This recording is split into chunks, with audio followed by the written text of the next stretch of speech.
Oh, I seem to be recording. Oh well, I didn't intend to do that, but now I am. Let's get rid of this. New firmware available. Try that another time. So right now I don't know where the audio is coming from. Apparently, is it coming from anywhere? That's not the actual. Hold on, I've got some function on here that I don't need. Make that go away. There you go, that's gone away. So I don't know where the audio is coming from. We shall find out later on. So I'm up close here now. Is this getting any louder, and is this getting any quieter, and is this getting any quieter? Alright, whatever it is. So here we are in the windy day here in Devon. Midsummer, of course, or height of summer. And we've got the HomeRight spray shelter up.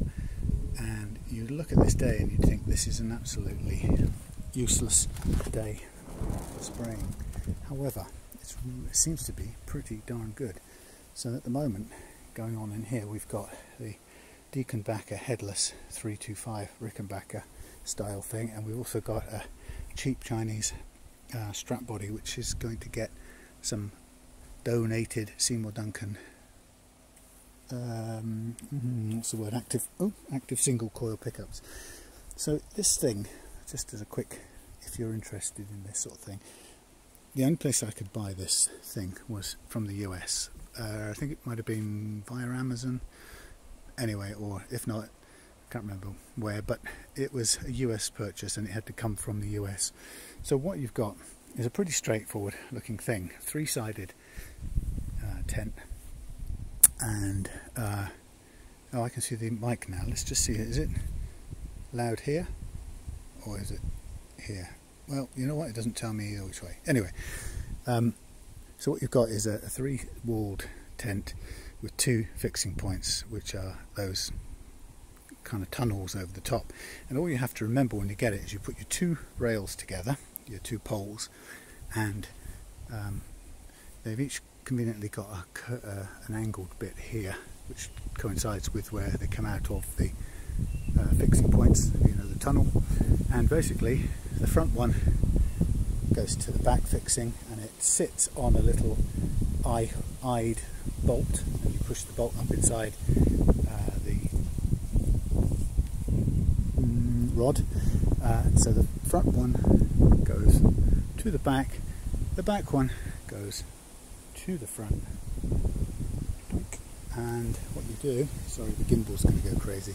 What you do is then you hook these on as they go over the tent, which keeps it nicely attached, and you sort of tie them down for fun. And you've got a little skirt around the back, which if you need to, you can put some rocks and things on. It goes all the way around, all four sides actually. Yep, all four sides. So this has been up now for about 4 days, and it's not had any problem in the wind or anything. And then you have down here, you have Velcro based opening things, and then you can get in and see what you're working on.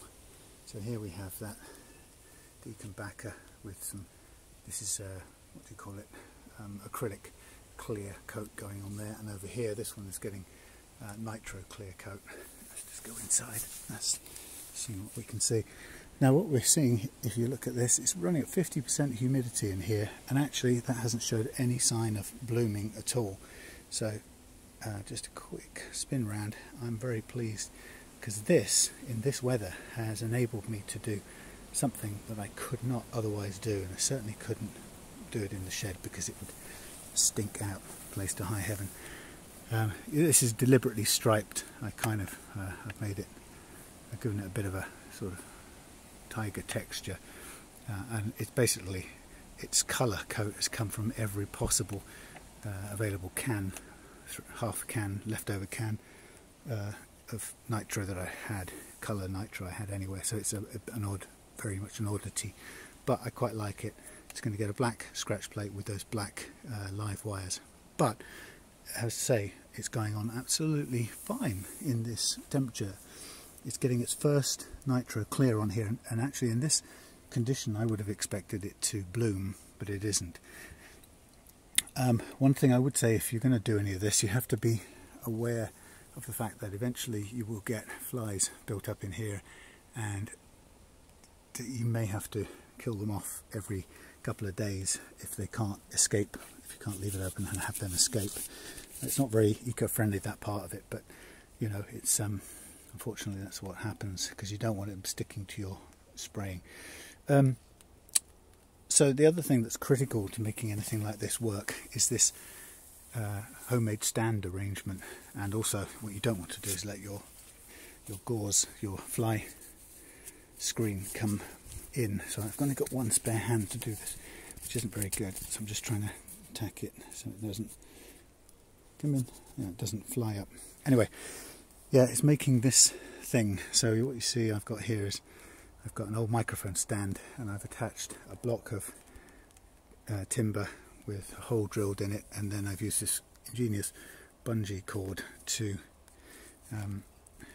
allow me to keep that on under all circumstances. And because it's an old mic stand, I can twist the whole thing round as I'm working, and I can also move my other pieces along, and you have to sort of achieve a careful balance, and sometimes it wants to overbalance, and it's not perfect, but I've got this lead counterweight here, which in this case probably isn't needed, so I've ended up putting the weight close to the centre so I can use it as it is without taking the lead off. Anyway, but a stand like this is absolutely crucial to doing this. Standing in here and then having nowhere to put your piece is not ideal, and or having to kind of carry a freshly sprayed piece out of here, especially if it's spitting with rain, and get it into the house and hang it up somewhere or in the shed. So this I can spray with my mask on, get out of here, shut the dust sheets up, and leave this to settle. Of course there is literally some dust in here, and you can probably, I don't know if you can see little white spots occasionally. So we want to double check that once this layer is dried, and if it's anything serious, try and gently brush it off. A little something there, I don't know if that's actually colour that's worn off. We might need to touch that up before adding more clear coat to it. In fact, I think I will do. But apart from that, it's going great. So this is the HomeRight spray shelter, and Keith gave me a heads up on one of these, and I saw that he put one on his balcony outside his condo or his apartment, and it fitted perfectly, so he could come straight out of his sliding doors in his apartment and get straight onto doing it. But I'm impressed that it's coped with a day that looks like this, and has rained quite a bit, so the ground is actually wet, but it's done a sterling job, much better than trying to do it in there.